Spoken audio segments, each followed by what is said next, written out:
Hey guys, in today's video, I will guide you how to pay Rakuten credit card bill. So let's get started. The process is simple. You have two options, automatic withdrawal option and the next one is payment through convenience store option.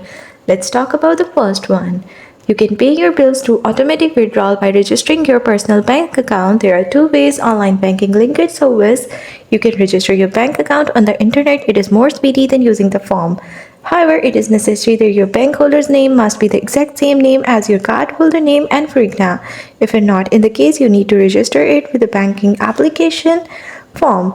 It will take only few minutes to process. When you complete the process by that, an automatic withdrawal service begins from that month. The process is easy and simple.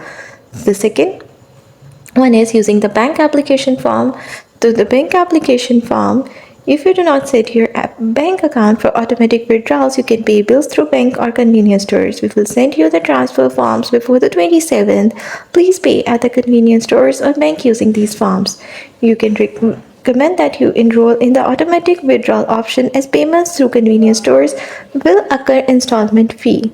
The forms look like this, and this is all about Rakuten payment method. Thanks for watching. Don't forget to like and subscribe.